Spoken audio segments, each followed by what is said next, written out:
Bonjour tout le monde. On commence un nouveau chapitre de seconde sur la réaction chimique. Donc, comme vous pouvez le voir sur l'image qui est ici, j'ai mis des muscles, mitochondries, des cellules parce que dans tous ces endroits-là, des réactions chimiques se passent. Il n'y a pas qu'au laboratoire de chimie qu'il y a des réactions chimiques. Donc ça se passe un peu partout, même quand vous faites de la cuisine, etc. Donc on va essayer de voir un peu ce qu'est une réaction aujourd'hui.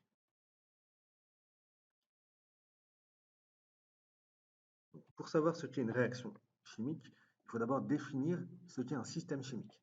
Donc, un système chimique, c'est en gros ce qu'on va mélanger. On va mélanger une chose avec une autre, ça va donner un autre système. Donc, ça, c'est ce qu'on appelle un système. Vous vous rappelez, normalement, en mécanique, euh, un système physique, c'était l'objet ou l'ensemble des objets dont on étudiait le mouvement. Donc, ici, c'est à peu près pareil. Le système chimique, c'est ce qu'on va étudier. Donc, c'est l'échantillon de matière que l'on va étudier et qui est décrit par plusieurs paramètres. Premier paramètre, la température et la pression.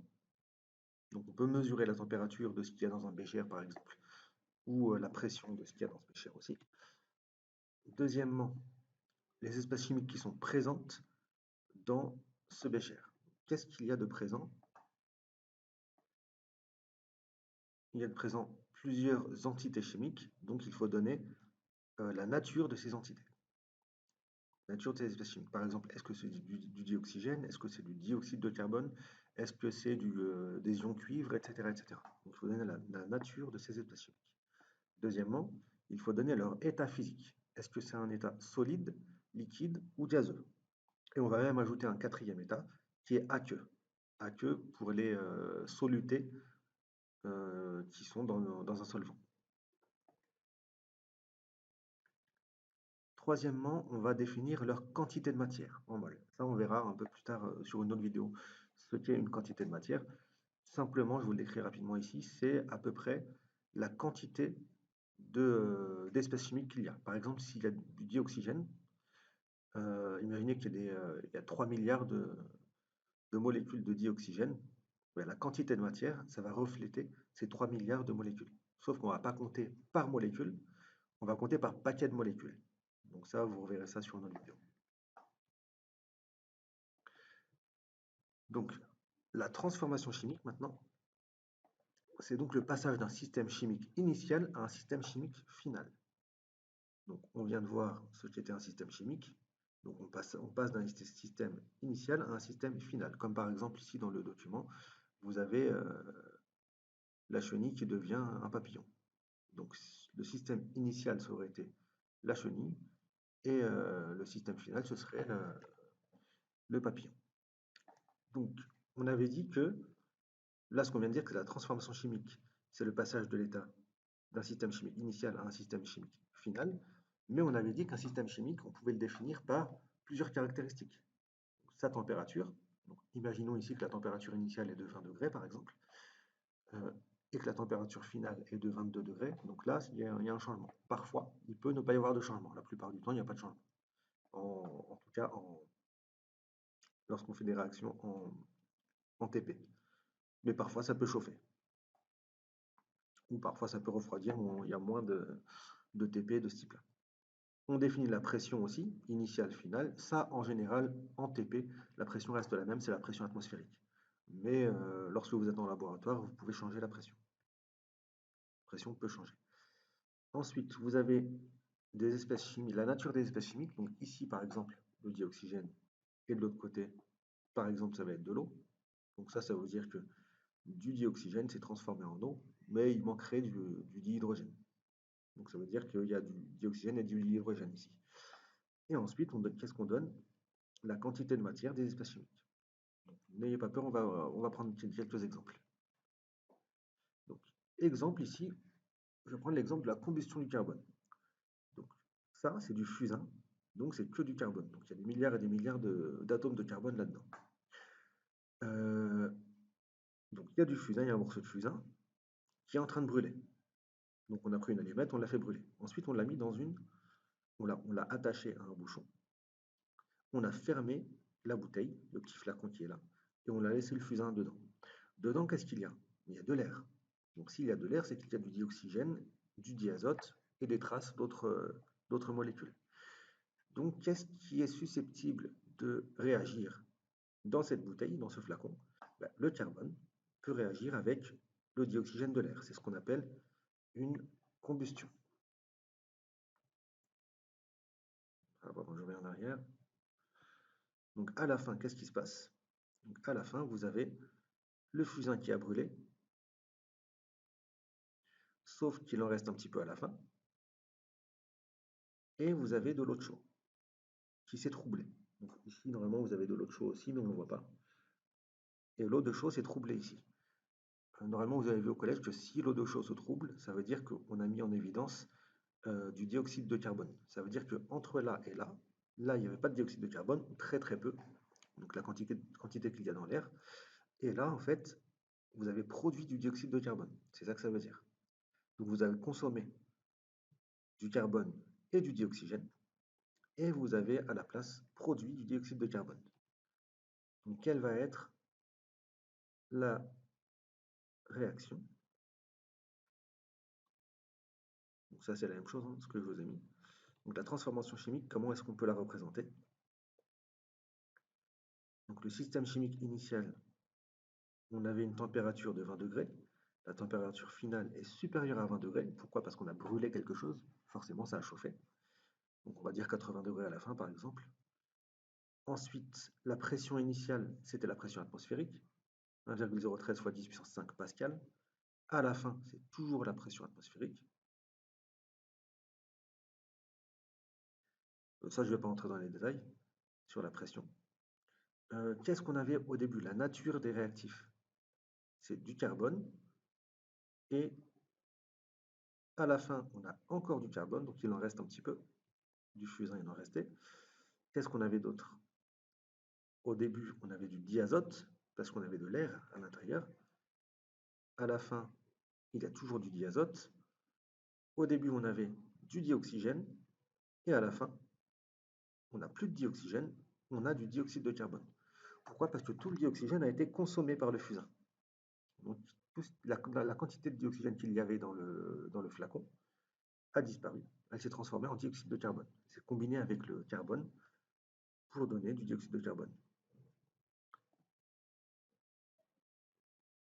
Donc maintenant, c'est ça qui va vous parler, normalement. Les quantités. Au départ, on avait 0,5 mol de carbone. À la fin, on en a plus que 0,3. Donc on a consommé 0,2 mol de carbone. Ensuite, au début, on avait 0,8 mol de diazote, et à la fin, on a toujours 0,8 mol. C'est-à-dire que lui n'a pas réagi du tout. Il était présent, mais il n'a pas du tout réagi. Donc on va voir comment ça s'appelle. Et au début, on avait du dioxygène, 0,2 mol de dioxygène, et à la fin, on n'a plus de dioxygène, mais à la place, on a du dioxyde de carbone. Qu'est-ce que ça veut dire ça? Ça veut dire que ce qu'il y avait au début et qui a diminué ou qui a disparu, on va appeler ça des réactifs. Ça a réagi. Et ce qui n'était pas présent au début, mais qui est présent à la fin, donc qui a apparu, on va appeler ça des... Ah, je me suis trompé ici. C'est pas 0 mol. Donc la quantité de dioxyde de carbone, ce n'est pas 0 ici. Ça va être 0,2. On verra ça plus tard. Donc c'est 0,2. Donc je disais, ce qui est apparu, on appelle ça des produits. Alors que ce qui disparaît, on appelle ça des réactifs. Je vous remets ça ici. On a une autre façon de montrer cette transformation chimique, c'est de faire appel à l'équation de la réaction. Donc l'équation de la réaction, c'est, on met une flèche ici qui indique la transformation, et à gauche de cette flèche, on va représenter les réactifs, alors qu'à droite, on va représenter les produits. Quels sont les réactifs? Le carbone et le dioxygène, alors que le produit est le dioxyde de carbone. N'oubliez pas de mettre à chaque fois l'état physique, entre parenthèses et en indice. Donc le carbone, c'est un solide, c'est du fusain. Le dioxygène est présent dans l'air, qui est un gaz. Et le dioxyde de carbone, je me suis encore trompé ici, c'est un gaz. Ce n'est pas un solide, c'est un gaz ici. Donc qu'est-ce qu'on a au début de la réaction? Donc en fait, à l'état initial, Donc l'avancement, X, c'est ce qu'on appelle l'avancement. Donc on n'a pas avancé dans la réaction. Donc à l'état initial, on a 0,5 mol de carbone. Qu'est-ce qu'on a d'autre? On a 0,2 mol de dioxygène et on a 0 mol de dioxyde de carbone. En cours de réaction, qu'est-ce qui se passe? Le carbone est un réactif, donc il va être consommé. Donc la quantité de matière va diminuer. Pareil pour le dioxygène. Alors que pour le dioxyde de carbone, elle va augmenter. Donc ici, qu'est-ce qu'on va avoir? À la fin, donc quand l'avancement sera maximal, on aura une quantité de matière de carbone qui sera de 0,3 mol. Pourquoi? On vous le met ici. Système chimique final, donc c'est ça. Donc c'est ça que vous devez remplir ici. Donc on a 0,3 mol. Ce n'est pas 0, ça veut dire que tout le fusain n'a pas été consommé. Pour le dioxygène, il diminue et à la fin on en a 0. Et pour le dioxyde de carbone, cette fois-ci, lui, c'est un produit, donc il augmente. Forcément, il part de 0, il ne peut pas diminuer. Et à la fin, on en trouve 0,2. Je me suis trompé ici, mais on en a bien 0,2. Donc là, c'était une erreur. Donc ça, je vous montre un petit peu, ça s'appelle un tableau d'avancement. Comment est-ce qu'on remplit un tableau d'avancement? Normalement, on ne le remplit pas tout à fait comme ça. La case du milieu, la ligne du milieu, on la remplit un peu différemment. Je vous montrerai ça un peu plus tard. Ensuite, donc, qu'est-ce qu'un produit? Qu'est-ce qu'un réactif? Qu'est-ce qu'une espèce spectatrice? Donc, un réactif, c'est une espèce chimique qui est consommée lors d'une transformation chimique. Par exemple, dans la réaction qu'on a vue tout à l'heure, la transformation chimique, le carbone et le dioxygène réagissaient ensemble. Ça veut dire que leur quantité de matière va diminuer, donc ce sont des réactifs. Un produit, c'est une espèce chimique qui est formée lors d'une transformation chimique ou qui est produite lors d'une transformation chimique, c'est pour ça qu'on appelle ça un produit. Sa quantité de matière augmente au cours de la transformation. Donc l'exemple dans l'exemple précédent, c'était le dioxyde de carbone, le CO2, c'était lui qui apparaissait, donc on appelle ça un produit. On a un troisième type d'espèce chimique au cours d'une transformation chimique, c'est une espèce spectatrice. Donc c'est comme dans un stade de foot, les spectateurs ne participent pas au match. Ils n'ont aucune incidence sur le match. Donc, on aura la même chose pour certaines espèces chimiques qui sont dans les milieux, mais qui ne participent pas à la réaction. Donc dans la bouteille, qu'est-ce qu'on avait? On avait de l'air, donc du dioxygène, du diazote et d'autres choses encore. Et on avait le fusain, donc le carbone. Le fusain et le dioxygène ont réagi ensemble, mais le diazote et tous les autres gaz n'ont pas réagi. Donc ce sont des espèces spectatrices. Elles sont restées dans le milieu et elles n'ont pas bougé. Donc leur quantité de matière reste constante. Maintenant, on va voir ce qu'est un réactif en excès et un réactif limitant. Donc ça concerne les réactifs, pas les produits. Donc un réactif en excès, c'est un réactif qui est introduit en excès lors d'une transformation chimique. Il n'est donc pas consommé dans sa totalité en fin de transformation. L'exemple de tout à l'heure, on a vu le fusain qui était à 0,5 mol au départ, et à la fin, il en restait 0,3 mol. Donc, il était en excès. Il y en avait trop. Donc, il a fait sa réaction, la réaction s'est terminée, et finalement, il en restait encore. Donc, la quantité de matière n'est donc pas nulle à la fin pour un réactif en excès. Alors qu'un réactif limitant, ça va être l'inverse, c'est un réactif qui limite la poursuite de la transformation chimique. Donc la transformation s'arrête lorsqu'un des deux réactifs manque. Ici c'était deux réactifs, mais il peut y en avoir plus. Donc s'il y en a un des deux qui manque, la réaction s'arrête. C'est pour ça qu'on dit que c'est un réactif limitant, parce qu'il va limiter la transformation. Il est donc consommé dans sa totalité en fin de transformation. Donc l'exemple ici, c'était le dioxygène. Le dioxygène, il y en avait 0,2 mol au départ. À la fin, il n'y en a plus du tout, parce qu'il a été complètement consommé. Donc on dit que sa quantité de matière est nulle à la fin de la transformation. Donc là, je vais vous donner un petit exemple. Imaginez un exemple d'un sandwich. Vous voulez faire un sandwich avec une demi-baguette, on va dire une baguette et deux steaks. Si je vous dis qu'au départ, vous avez 3 baguettes et 8 steaks, combien on peut faire de sandwich avec? Bah, avec 3 baguettes, on peut faire 3 sandwichs. Avec 8 steaks, on peut faire 4 sandwichs. Donc, en réalité, combien de sandwichs on pourra faire? Seulement 3, parce qu'il va manquer une baguette. Donc, en fait, ici, dans l'exemple des baguettes et des steaks, les baguettes, on va dire que c'est le réactif limitant, parce qu'à cause du manque de baguettes en fin de réaction, on ne peut pas continuer la réaction, alors que le réactif en excès sera le nombre de ce sera les steaks, parce qu'à la fin, il va en rester.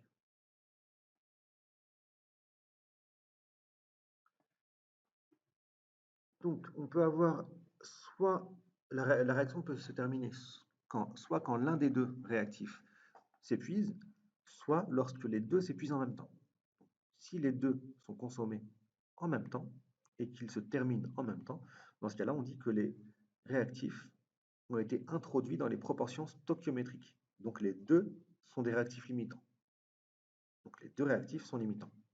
Donc en fait, soit vous avez, dans le cas de deux réactifs, c'est la plupart du temps on n'a que deux réactifs. Donc soit vous avez un réactif en excès et l'autre est limitant, soit l'inverse, donc c'est forcément un en excès, un en limitant, soit les deux sont limitants. Donc dans ce cas-là, à la fin, il ne va plus rester du tout de réactif. Vous aurez que des produits dans votre bécher. Des produits plus peut-être des espèces spectatrices et les solvants. Donc un petit exercice pour comprendre. Vous avez un système chimique A qui subit une transformation chimique. Et on vous dit d'identifier les produits, les réactifs et les espèces chimiques. Ici, dans le système, qu'est-ce qu'on a? Température initiale finale, pression initiale finale, peu importe. Donc au début, on a du dioxygène, du diazote et du carbone. Donc c'est la même transformation chimique que tout à l'heure. À la fin, on a du dioxyde de carbone, du diazote, du carbone. Donc déjà, qu'est-ce qu'on peut dire? Qu'est-ce qu'on a ici qu'on n'a plus ici? Du dioxygène. Donc c'est forcément lui le réactif limitant. D'autre côté, qu'est-ce qu'on a ici qu'on n'avait pas au début? Du dioxyde de carbone. Donc c'est forcément lui le produit de la réaction. Et ensuite, on a les quantités de matière. Donc qu'est-ce qu'on peut voir? Le dioxygène, il n'y en a plus, donc c'est le réactif limitant. Le diazote, on a la même quantité, donc c'est une espèce spectatrice. Et le carbone, il a diminué, donc c'est un réactif. Et comme il en reste à la fin, c'est le réactif en excès. Donc là, j'ai fait l'exercice déjà.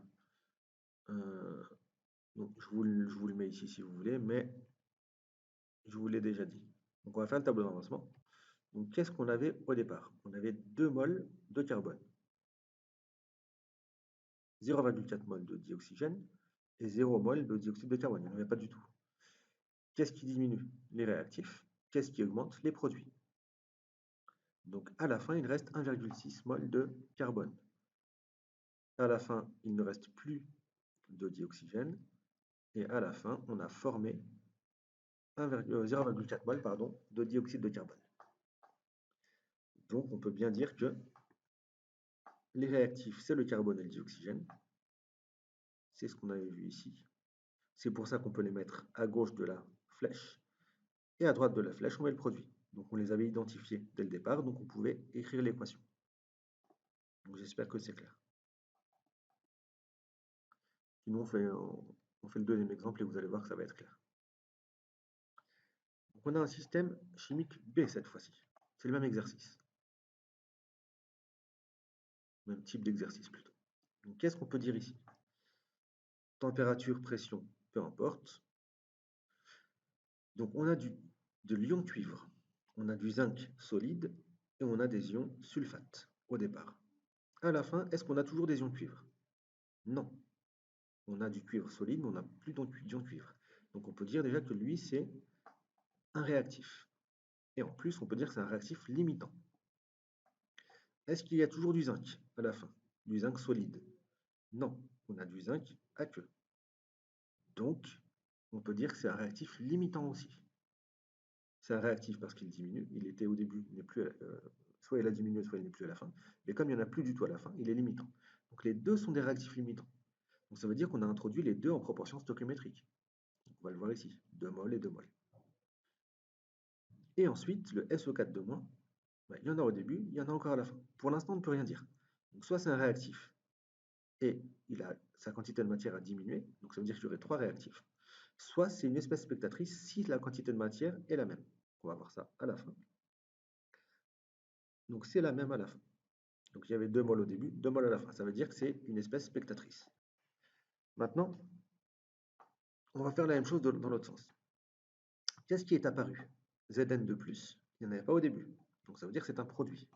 Cu solide, il n'y en avait pas au début, donc c'est un produit. Et SO4 de moins, c'est toujours l'espèce spectatrice. Donc, ces deux-là, ce sont des réactifs. Ces deux-là, ce sont des produits. Donc, ce qu'on pourra dire, c'est que on pourra écrire l'équation de la réaction avec ces deux-là à gauche de la flèche et ces deux-là à droite de la flèche. C'est ce qu'on va faire tout de suite. Donc ça, je l'ai déjà dit à l'oral. Donc voilà l'équation de la réaction. Qu'est-ce qu'on met? Excusez-moi, je cherche la flèche. Elle ne veut pas rester. Donc on avait Cu de plus et Zn. On les met à gauche de la flèche. Et on avait, bon, la flèche je laisse tomber, elle ne veut plus fonctionner, Cu et Zn de plus, qui sont des réactifs, parce qu'ils sont présents en fin de réaction, mais pas au début, on les met à droite de la flèche. Maintenant, les quantités de matière. Au début, on avait combien? On avait 2 moles de cuivre, d'ion cuivre, et 2 moles d'ion zinc. Pardon, 2 moles d'ion cuivre et 2 moles de zinc solide, alors qu'on n'avait pas de produit encore. Donc on avait 0 mol de cuivre solide et 0 mol d'ion zinc. On sait que les ions cuivre vont diminuer et qu'à la fin, il va en rester 0, vu que dans le système chimique final, il n'y en a pas. Pour le zinc solide, pareil, ça diminue et il y en a 0 à la fin. Et pour le cuivre solide, ça augmente cette fois-ci, c'est un produit. Donc à la fin, il va en avoir combien? 2 moles. C'est écrit dans le système chimique final. Pareil pour les ions zinc, il y en a 2 moles à la fin. Donc ce qu'on peut dire, c'est que les 2 moles d'ion cuivre et de zinc de départ se sont transformés en 2 moles d'ion zinc et de zinc à la fin. Donc ça, c'est vrai parce que les coefficients stoichiométriques, c'est 1 à chaque fois. Donc je vous laisse revoir la vidéo sur comment est-ce qu'on équilibre des réactions chimiques, des équations de réaction chimique.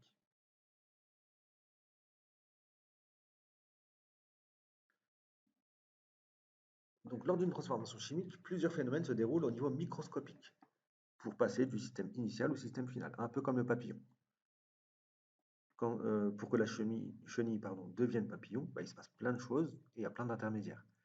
Sauf que dans l'équation, qu'est-ce qu'on va noter? On va noter juste chenille, flèche, papillon. Donc la chenille devient un papillon. On ne va pas noter les intermédiaires et tout ce qui se passe à l'intérieur. Donc c'est exactement ça pour l'équation de la réaction. Donc comme ces phénomènes peuvent être complexes, on les modélise par une réaction chimique. Donc c'est un modèle simplifié. Et cette réaction chimique, on va la symboliser par une équation. À gauche, on a les réactifs, à droite, on a les produits. Les espèces spectatrices, elles sont présentes en solution, si c'est une solution, mais elles ne réagissent pas. Ça veut dire qu'on ne va pas les mettre dans l'équation de la réaction. D'ailleurs, si on les avait mises, on les mettrait au début et à la fin. Donc finalement, ça se simplifie quand même en mathématiques. Donc on ne les fait pas apparaître dans l'équation de la réaction. Par contre, il faut avoir en tête qu'elles sont présentes. Parfois, ça peut être très important. Vous verrez ça en première terminale.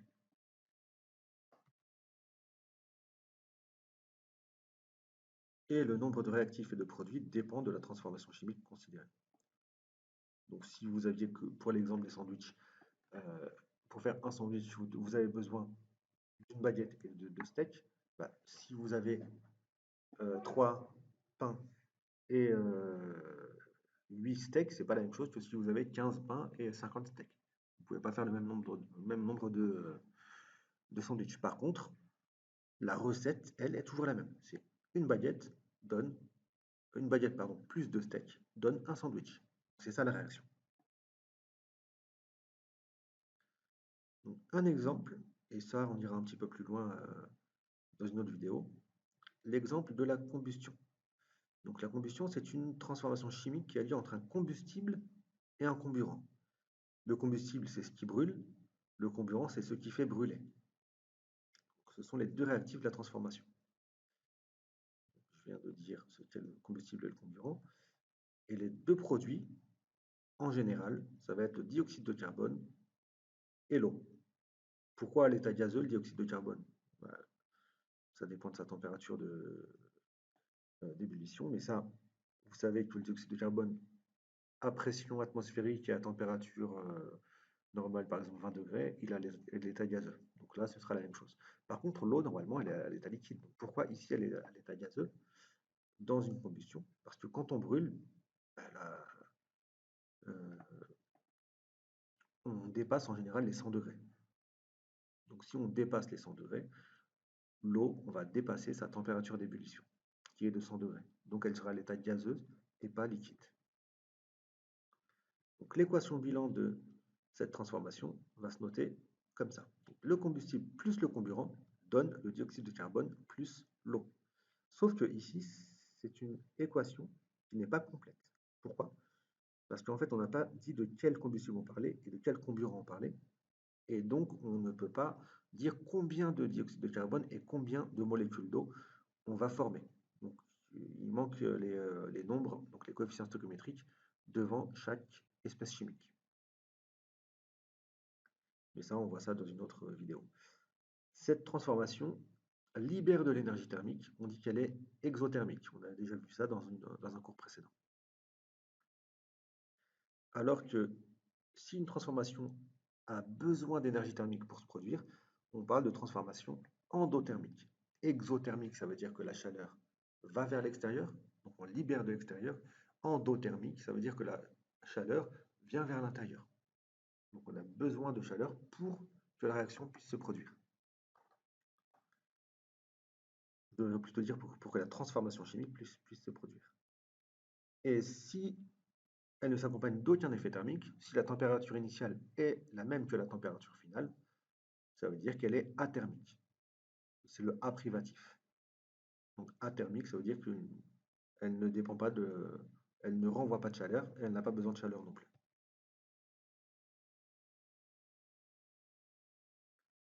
Donc, comme je l'ai dit tout à l'heure, on a besoin d'un combustible, d'un comburant et d'une source d'énergie. La source d'énergie, ça va être la petite allumette là qui va vous permettre de faire brûler le comburant, mais ensuite, le travail est fait par le combustible, pardon, mais ensuite, le travail va être continué par le combustible et le comburant. Donc, la source d'énergie, c'est juste pour le départ, ce qu'on appelle une énergie d'activation.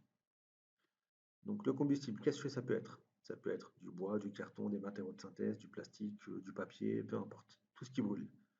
Ça peut même être de la matière organique. Le comburant, ça peut être de l'oxygène pur. Quand on met oxygène, c'est plutôt du dioxygène pur. Du dioxygène plus du gaz, par exemple de l'air. Ça peut être encore autre chose. Pour les fusées, par exemple, le comburant n'est pas du dioxygène. Parce qu'en fait, on n'embarque pas le dioxygène avec nous de l'air. On prend un autre comburant qui est un peu plus efficace pour les fusées. Et l'énergie, ça peut être un court-circuit, ça peut être une cigarette, ça peut être un chalumeau. Donc c'est ce qui va faire que le combustible va prendre feu. Donc ici, par exemple, pour l'allumette, le combustible, ça va être le bout de bois. Donc c'est composé de carbone et d'hydrogène. J'ai mis X et Y pour le carbone et l'hydrogène parce que je ne connais pas forcément la composition de ce bois. Le comburant, c'est le dioxygène qui se trouve dans l'air. Et qu'est-ce qui va se passer? Vous aurez du dioxyde de carbone et de l'eau qui vont se former. Donc la réaction, vous la voyez en haut. Donc, les produits, c'est le dioxyde de carbone et l'eau. Donc c'est ce que vous voyez dans la fumée. C'est un mélange de dioxyde de carbone et d'eau. Donc je pense avoir terminé. Voilà. J'espère que ça a été clair pour vous. Rendez-vous sur une autre vidéo pour compléter ce cours-là. Au revoir.